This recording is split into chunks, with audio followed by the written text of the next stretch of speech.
O, dito tayo sa Banateros. O, putya, bibigyan ko kayo ng magandang balita. Ayan. Si Juan Ponce Enrile, mas matanda pa sa TV.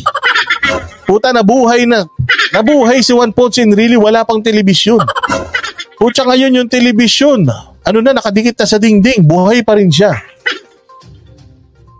O, sige, i-play natin itong balita ni Juan Ponce Enrile. Doon sa mga nag-iisip na sana patay na ako.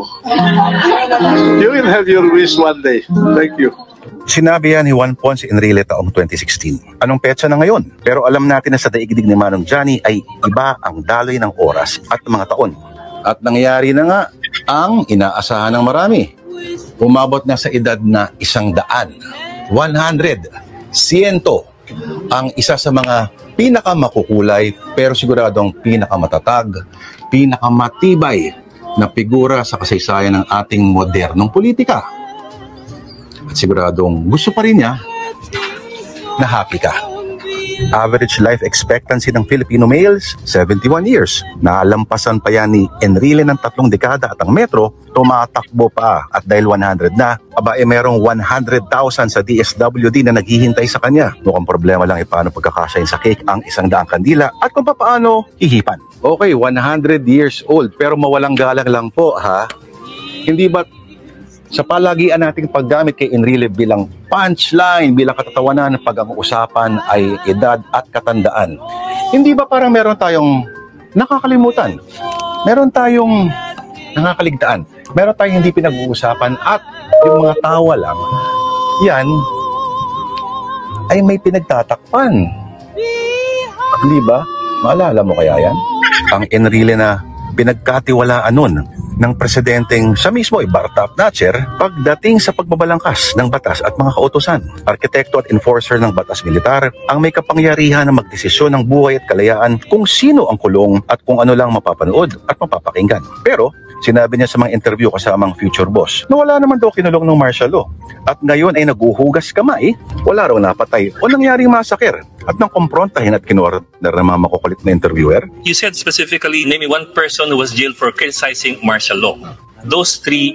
Well, if I said that, I must have been in my unlucid moment. Ulyanin kung kinakailangan pero matalas pa rin ang memorya at depende sa sitwasyon ang ikikwento niya. Kaya mag-iiba depende sa pangangay. Yan ang malupit. Ganyan si Marlica. O ganyan siya, yung nahuli mo nagsisinungaling, no? Tapos pag nasukol mo, sasabihin niyan, move on na tayo, focus tayo sa agenda. Pabagsakin ang pamilyang Kuting. May mga ganun yan. Ganyan ang style ng mga propagandista, mga bossing. Kailangan o panahon. Gaya na lang noong 1986 press ko na pineke raw yung ambush sa kanya noong September 22 na isa sa ginamit na palusot para mag-martial law. Na ngayon ay iba na ang kanyang tono. Ayun, kaya para sa maraming kabataan, lalo na yung mga hindi nagbabasa ng kasaysayan, si Manong Johnny ay isang nakakaaliw na punchline. Bilang itong lolo na sinasayawan ng mga dinosaur ng mga alaga raw niya noong kabataan. Bilang saksi sa mga pangyayari sa Biblia, sa lumang tipan, mula pa sa unang sabog mula kadaliman, hanggang sa hardin ni Eva at Adan, hanggang sa huling hapunan, at ang inri na nakalagay sa ibabaw ng krus. Aba, kanya pala yan. Putya ina, siya pala yung ano, no? Yung nakalagay sa krus ni Jesus na Inri. Putya, Inrili pala yun. Ngayon ko lang nalaman yun. Alupit mo talaga, Inrili. Noong araw, gumawa ako ng mga krus. Alam mo yung Inri, short for Inrili yun. Animal, napakahusay mo talaga, Inri. Parang Inri. Putya, dapat daw siya ipapako nun eh. Kaya lang, absent siya nung araw na yun. Tain na balita to. Sabi ko nga sa iyo kanina, galit na galit tayo kay Marlica. Ngayon, putya, ito naman si Enrile, ang hayop na yan. Pero di ba, ganyan ang transition sa mga channel ng Banateros. May inis ka, matatawa ka. Ganyan dito, variety. All in one. We have the best viewers, subscribers, moderators in the whole wide world of YouTube. Tapos meron pa tayong mga Banateros brothers na nag-uumapaw ang wit at ang sense of humor. Pati ginamit na kahoy ay wala kagayan sa mga nangyayari sa revolusyon ng Katipunan at napakarami pang iba na hindi mabilang. Tuwing may Enrile joke ba, ano ba talaga ang pakay natin? Nabilib tayo sa haba ng kanyang buhay? Nabilib tayo dahil hindi na mabilang ang beses na naudlot ang appointment niya kay kamatayan? O, deep inside, lihim ba na iniisip natin na ba't ang tagal nitong mamatay? Pero hindi kaya, ang lahat ng mga ito, lahat ng memes, mga Enrile jokes, ay isang paraan para pagtakpan ang isang komplikadong nakaraan. At noong 1986, naghahanda ng bombayin sila sa Camp Aguinaldo, tingnan nila ng Uzi at ang dikit sa kanya ni Gringo. Nag-deny na wala raw siyang kinalaman sa 8 coup attempts laban sa gobyerno ni Cory at ilang beses pang inaresto. Pero wala na si Cory, wala na rin ang tagapagtanggol ni Cory na si Ramos. Wala na ang mga katrabaho, pati na rin ang mga nakalaban.